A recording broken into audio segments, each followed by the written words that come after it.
Hi everybody. You may see the interesting camera angle today. So today is actually my club's flying club's Christmas party. So I spent about 30 minutes cleaning out the hangar, then realized that it was too damn cold to actually have a party in the hangar, so we had it in the clubhouse.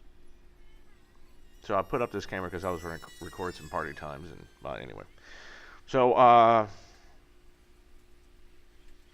just going back over the interior ribs in this video, and I'm kind of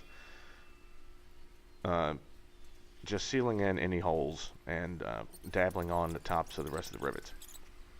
So the main part of the interior rib, there's two pieces separated by the fuel attach bracket. So the main part, basically right around where that attach bracket is, there's a lot of big holes where the ribs meet the skin.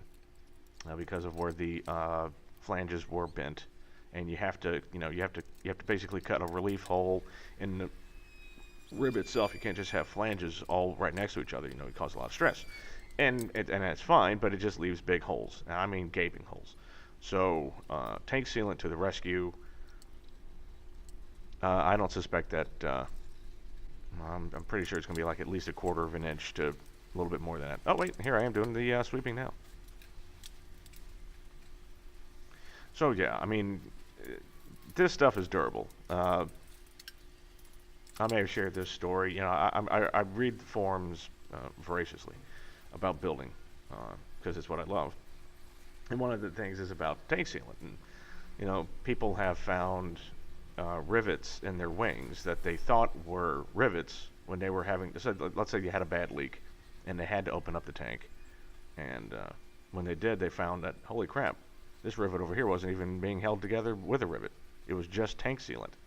But since sometimes your rivet heads are just coated in tank sealant, you don't think anything of it because it's nice and smooth. You just let it go, and come to find out it's actually just tank sealant.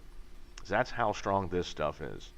You mix this stuff properly and you put it on right, it's solid. So anyway, it would appear as though I have disappeared. Oh, nope, there I am.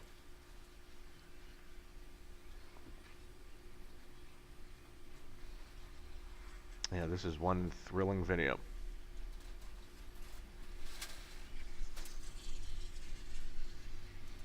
I should be ashamed.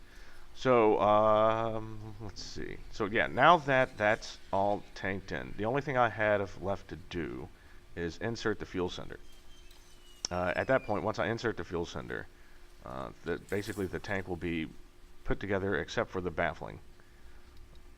So the point being is I'll be able to fill it full of water and leak test it, which I'm very excited about. The only thing I think I'm going to have to do first is beef up that rack that I've made, because 25 gallons, 7 gallons per, that's 175 pounds. So there's Liz looking for party supplies. So I decided at this point I had nothing else to do, and I'd already gone and had started deburring the right tank ribs, I think a couple videos back. So next step is, of course, you deburr and then you flute, and that's kind of what I'm starting here.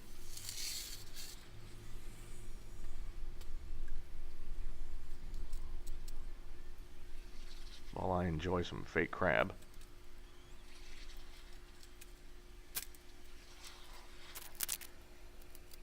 Yeah, this was once I realized we weren't going to have the party in the hangar.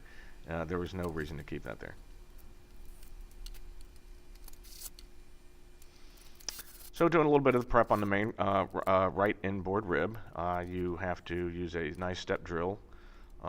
You mark a spot and step drill a 3/4 inch hole, and then you use one of the fuel vents. I think it's a VA141.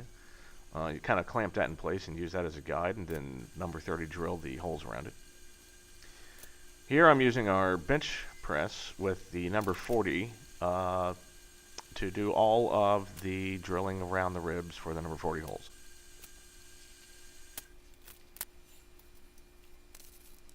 It's a lot faster than doing it by hand.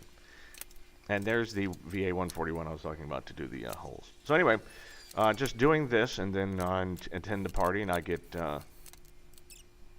horribly drunk, I think. No, not horribly drunk, but we had a lot of fun. Anyway, so I will see you in the next video.